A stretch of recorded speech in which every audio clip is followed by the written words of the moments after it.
New York के doctors ने pig की किडनी का ट्रांसप्लांट ह्यूमन बॉडी में किया।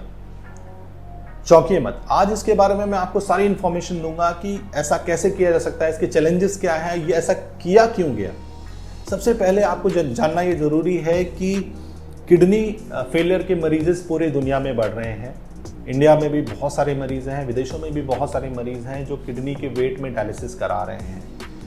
तो ट्रांसप्लांट के लिए किडनी का होना बहुत ज़रूरी है। विदेशों में ये किडनी जो है वो कैडेवरिक यानी कि ब्रेन डेड ह्यूमन बीइंग से मिलती है। 90% जो ट्रांसप्लांट हैं विदेशों में या अमेरिका में वो ब्रेन डेड ह्यूमन बीइंग से होते हैं। उसमें भी बहुत सारे चैलेंजेस हैं, उसमें भी अप्रूवल मिलना, फैमिली का कंसेंट होना बहुत ज़रूरी है। तो और इंडिया में तो 90% of the transplant living donor से होते हैं। उसमें भी most of the time females ही अपना, यानी कि जो माँ होती है, जो बहन होती है, जो वाइफ होती है, वो अपना ऑर्गन डोनेट करती हैं। तो बहुत बड़ा चैलेंज है कि उनको सर्जिकल रिस्क जो होता है वो तो उसको नेग्लेक्ट नहीं किया जा सकता।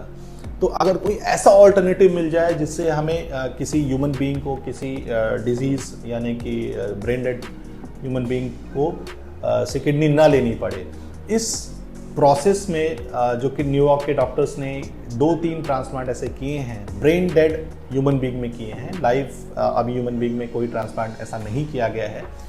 इस ट्रांसप्लांट को जो एक स्पीसीज से ह्यूमन बीइंग में किया जाता है दूसरी स्पीसीज से, तो उसको जीनो ट्रांसप्लांट बोलते हैं। जीनो ट्रांसप्लांट के चैलेंजेस क्या हैं?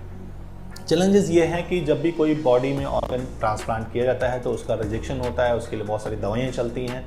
ह्यूमन टू ह्यूमन बॉडी में भी रिजेक्शन के बहुत सारे ज़्यादा चांसेस होते हैं, जिसके लिए इम्यूनोसप्रेशन दवाइयाँ चलती हैं।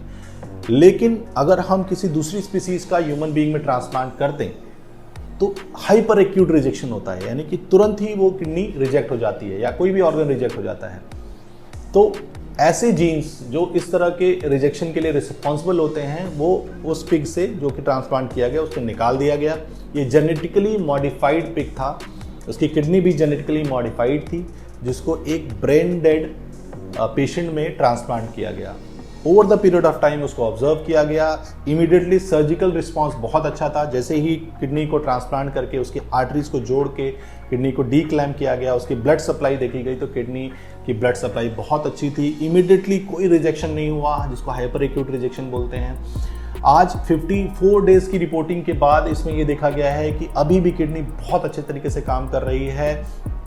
तो ये एक बहुत बड़ा ब्रेक थ्रू है मेडिकल साइंस में और ट्रांसप्लांट में कि इस तरह से अगर हम जीनो ट्रांसप्लांट को सक्सेसफुली लाइव ह्यूमन बीइंग में कर पाएँ तो बहुत बड़ा जो ऑर्गन शॉर्टेज है, बहुत सारे पेशेंट जो सफ़र कर रहे हैं क्रॉनिक किडनी डिजीज़ से, उनके लिए बहुत बड़ा ब्रेक थ्रू हो सकता है ये।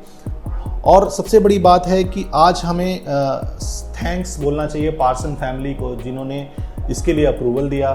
और ये एक बहुत बड़ा ब्रेक थ्रू हो सकता है किडनी ट्रांसप्लांट डिजीज़ के लिए।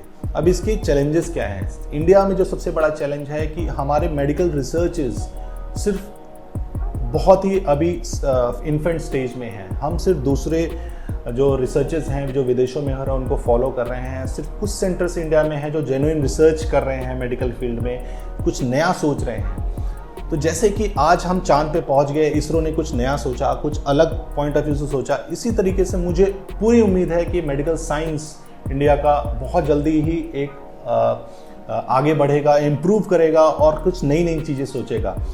बहरहाल ये जो कंडीशन है इसको इंडिया में भी अप्लाई होना चाहिए। बहुत सारे किडनी पेशेंट वेट कर रहे हैं, डायलिसिस कराए हैं। बहुत सारे डायलिसिस के और ट्रांसप्लांट के वेट में बहुत सारे पेशेंट की डेथ भी हो जाती है।